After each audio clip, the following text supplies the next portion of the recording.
Good afternoon, everybody. I'm here on my own this afternoon. Clarissa's still at work.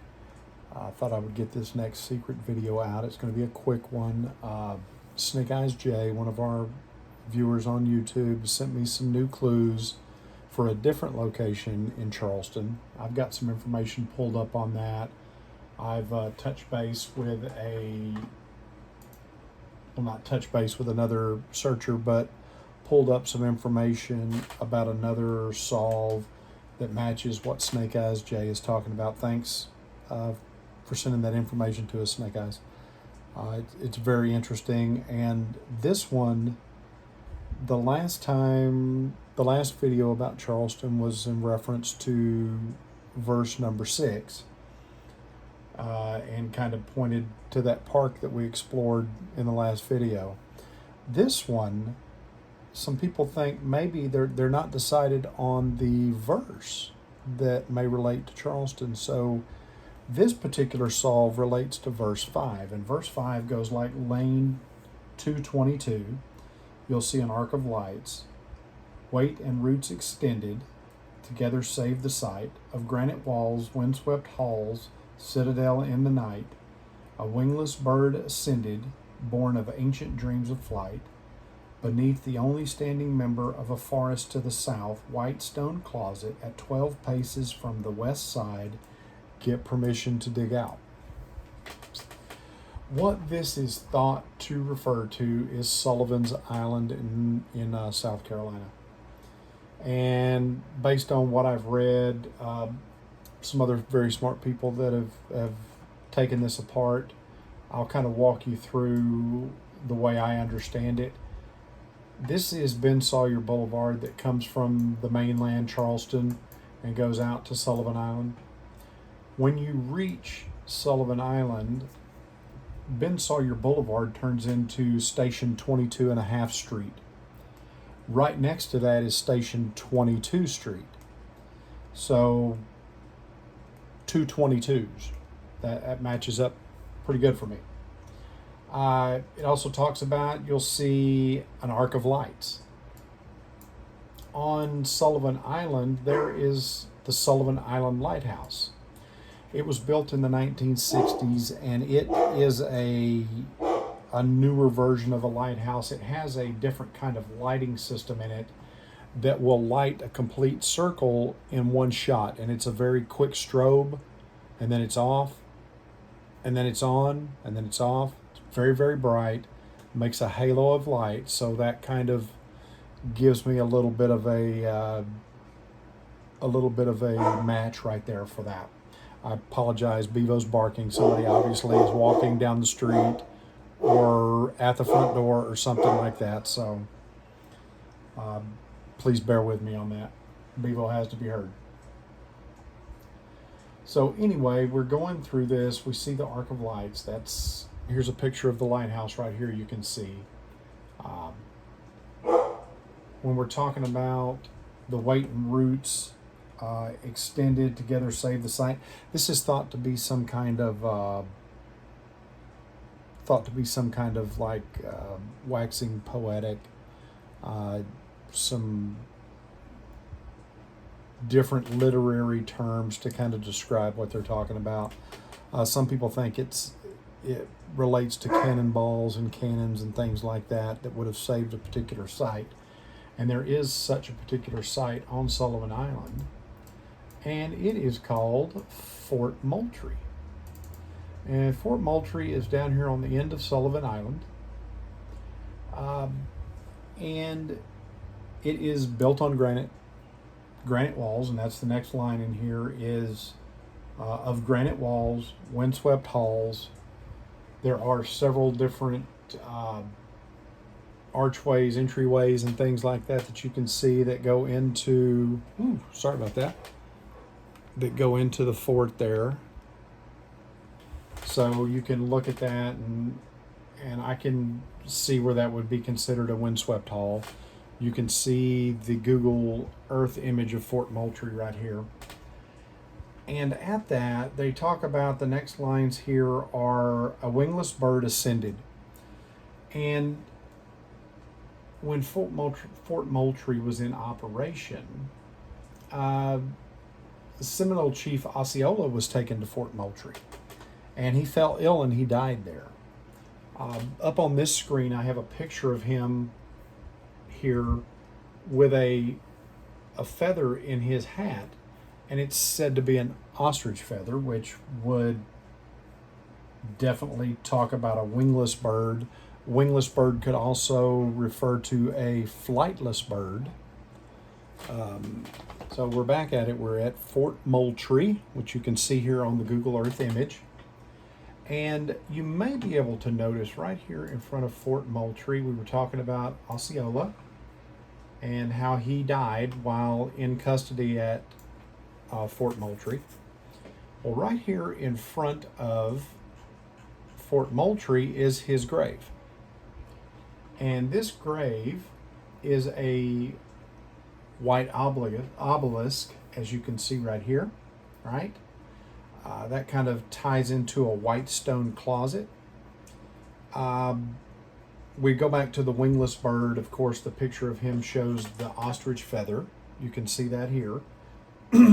So I would equate wingless bird to flightless bird. That makes sense to me in my brain. So wingless and flightless are interchangeable in my mind. And an ostrich is most definitely a flightless bird. That's how it's most commonly referred to, as a flightless bird. So we got that. Ascended to heaven, or wingless bird ascended, could mean, he passed away there. So that ascended to heaven, if you assume that, right? So that kind of ties in right there. Citadel at night, of course, it's a fort. A fort could also be named as or known as a citadel. So I can get along with that as well. Born of ancient dreams of flight, of course, of any kind of bird. Dreams of flying, right? Because that's what birds do, most of them. Now, the next one, you've got beneath the only standing member of a forest to the south. So the only standing member of a forest to the south, unfortunately, it's no longer there. But in the painting for this is a close-up of the Charleston painting that we looked at last time. This branch right here is what they're talking about, and that is a crap, why did I just forget it? It's a cypress tree. I can't believe it, I just forgot it. This is said to relate to a cypress tree, right? Now, going back, this guy here went back through some old Park Service records and things like that, and found that in the 80s, at the time that Byron Price would have been burying these casks and doing his research, there was a cypress tree located right back here at the back of Osceola's grave. So that would be an only standing member of a forest to the south, those trees being in the south, in Florida, south of South Carolina. So that makes sense to me as well. White stone closet, that's your white stone closet. And interestingly enough, this guy pointed out that this monument is also in relation to this is not the gravesite, I'm sorry. This is in relation to a Civil War ship that it was destroyed by a mine in the Civil War, a Civil War mine. And interestingly enough, these Civil War mines are often thought to resemble a pear. You can see that here, right? Well, here's a pear in our painting that's hanging from this branch. So we can kind of see a similarity in the shape. The ship was the USS Patapsco. Interestingly enough, one of the people that were killed on that was a man named, he was the acting ship's master, and his name was John White. White stone closet, John White. Okay, I can get on board with that as well. The next clue says at 12 paces from the west side, get permission to dig out. That would indicate a sense of direction. This is White Stone Closet, 12 paces to the west. Whether you heel toe it or you do it in yards or whatever it may be, that gets you up close to this wall, in the vicinity of this wall. There's a little bit of disagreement in this because this is a national park. It would have been a national park when Byron Price was there as well. It is illegal to dig on national park, any kind of national park premises like that. It's illegal. Probably in the 80s, they wouldn't have cared as much as they would now, given the climate of the world now and the different things that happen today that were never thought of in the 80s.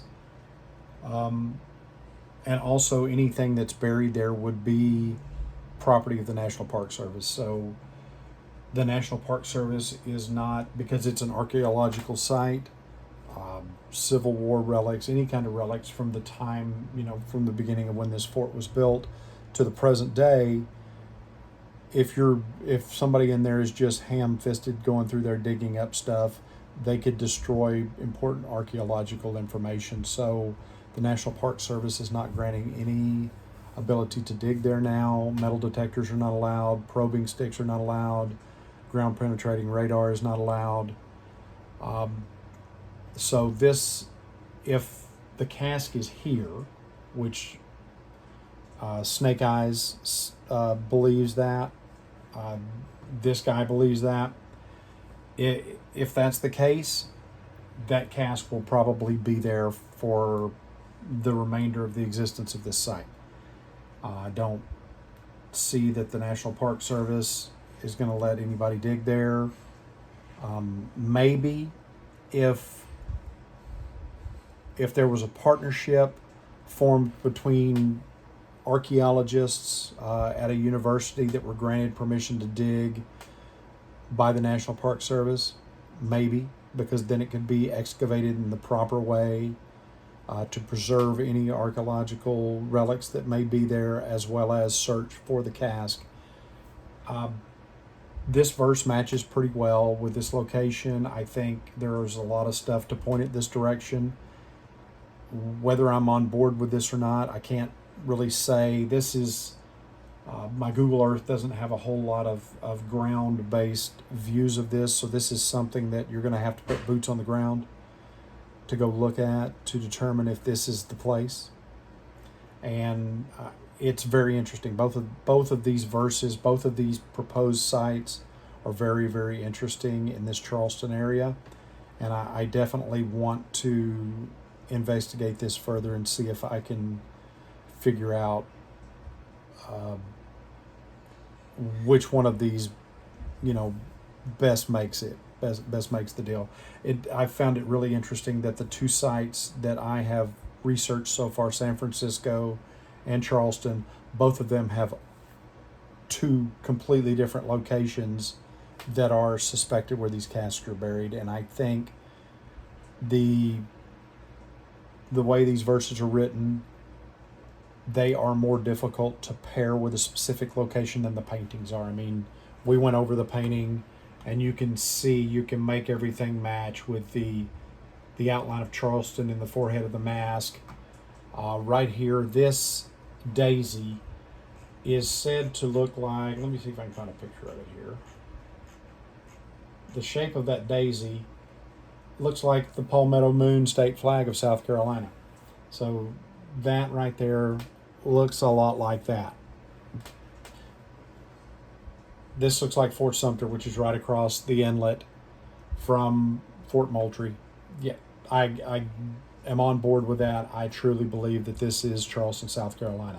Now, where the cask is between these two verses, not sure. That's going to take some more research, and I will get back into it. I want to thank everybody that's been participating in these, leaving comments. I appreciate it all. I appreciate everybody's ideas. I'm not the sharpest tool in the shed. Any ideas that people bring can illuminate a new path that nobody's ever thought of. I mean, these things there's only 3 of the 12 that have been discovered. So evidently, if everybody knew where they were buried, they'd be found by now. So you have to leave it open, take other people's opinions into this, and kind of make it your own and figure out what you can figure out. My gut feeling on this is that Byron Price said that these things would not be buried in cemeteries, in places that were inaccessible, and things like that. And that, in my mind, eliminates Fort Moultrie. But